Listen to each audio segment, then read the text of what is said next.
It's no wonder that the sunflower paintings are among Vincent van Gogh's most popular works. Now I want to introduce you to the work of a third post-impressionist artist and his style of painting. His name is Paul Cezanne. He lived and painted in Provence in the south of France. Cezanne didn't try to reproduce exactly what he saw like a photograph. He believed that in the natural world, there were unchanging forms and colors with relationships between them.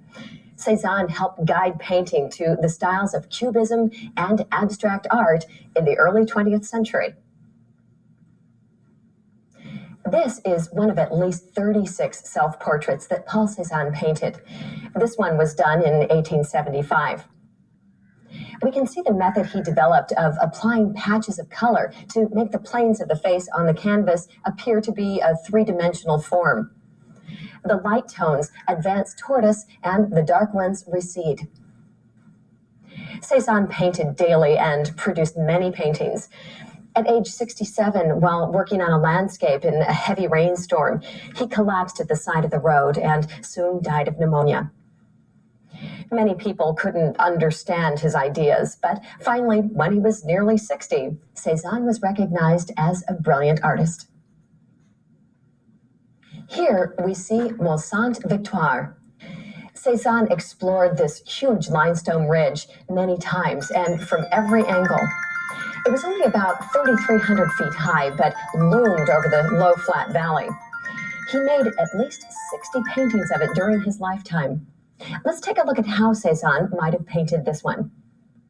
He composed the whole picture mathematically, and the flatness or two-dimensionality he wanted to achieve was made by drawing geometric shapes like squares and rectangles, spheres and cylinders, and painting flat color planes. Within the shapes, he often changed the value from dark to light, as well as the colors. Can you see the complex grid of squares and rectangles across the landscape? He wanted to paint nature and show its basic structures. This portrait of his wife was painted by Cezanne when she was about 30 years old. It is called Madame Cezanne in a Red Chair. Cezanne did not intend to make this a flattering portrait. To him, a portrait was simply another way to paint a form. The woman looks lifeless and sulky. Can you see any hint that Cezanne cared for her? With cool objectivity, he simply worked out the problems in this composition so that the arrangement would be balanced and unified. Do you think artists should flatter their subjects or paint them as they are? This still life painting, called Still Life with Onions, shows Cezanne's attraction to simple, familiar household objects. On this table with its scalloped edge, he arranged a piece of drapery to counterbalance the vertical form of the bottle. The onions provided the spherical volumes for his composition. The knife, placed diagonally over the horizontal edge of the table, leads us into the arrangement. The artist was experimenting with a new perspective system that would soon lead to the kind of art called Cubism. The objects and even the table itself are seen from both front and above, and even from several viewpoints at once. Can you see that the table appears to tilt up and the bottle and glass are not symmetrical? Cezanne chose to distort his still life to turn it into a stronger, more interesting composition. Think about what you've learned about the subject matter and techniques of Paul Cezanne, and compare them in your mind with the manner of painting used by Georges Seurat and Vincent van Gogh. Now, we'll see if you can identify which paintings were by Cezanne and which were by Seurat. Who is the artist? The painting is called The Card Players. Look at it carefully.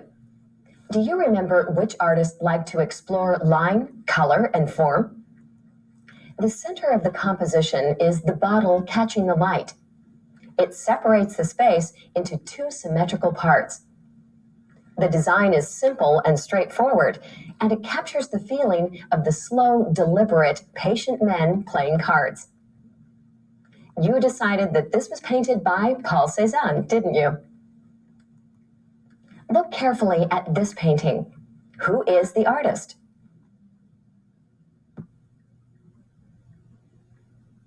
He painted this at a little fishing village on the coast of Normandy, France, when he spent a summer there. It is called Port-à-Bassin, the outer harbor. It shows the docks at low tide, and you can see the front of the stone breakwater and a stranded boat on the tidal flat. See the little houses of the town clustered beyond the empty docks? There are no people in the painting. How do you think the artist established this restful mood? The colors are generally pale in tone, giving a feeling of dreaminess and calm.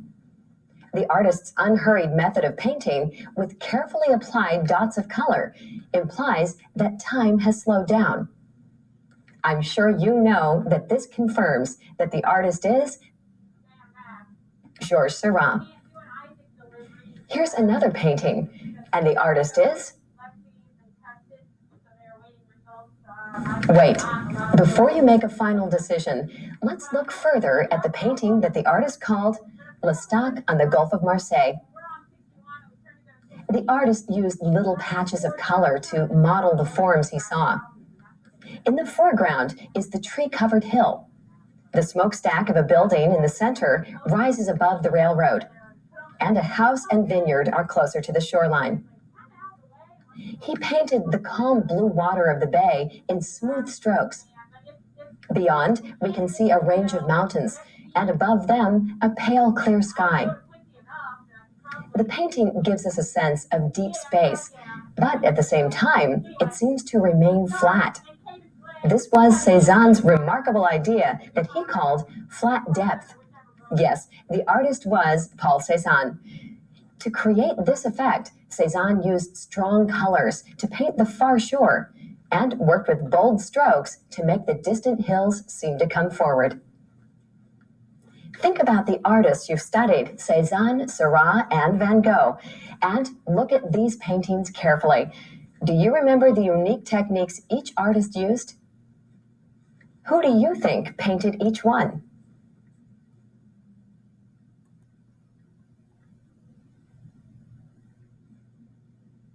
You have proved that you recognized who is the artist if you said, this painting was by Paul Cezanne, and this painting was by Vincent van Gogh, and this final one by Georges Seurat. This is the painting Mont Sainte-Victoire. Cezanne needed to walk only a few hundred yards to find this view of his favorite mountain. Here in this landscape, he found his basic geometry, the unity and solidity of the cone, sphere, and the cylinder. He shows perspective not with lines, but with shapes of color. This masterpiece was painted in the last years of his life. This expressive painting, Wheatfield with Crows, was made within days of Vincent van Gogh's death. In July 1890, just 2 months after moving to Auvers, Van Gogh took a big canvas up to the high ground to paint once more the endless fields he could see from there. The dark, troubled sky threatens to crush the land beneath.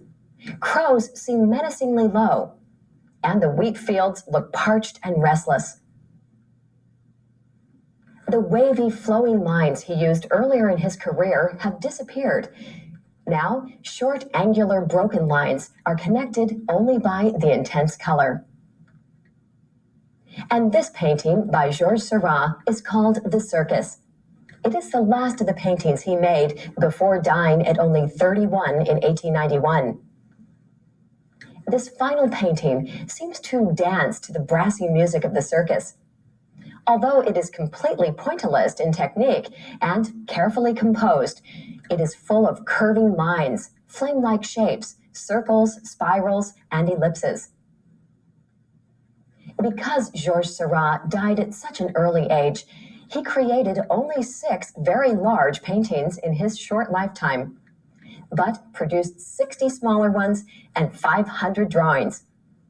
The style he created, pointillism, influenced many other painters, although it never became an important, lasting style.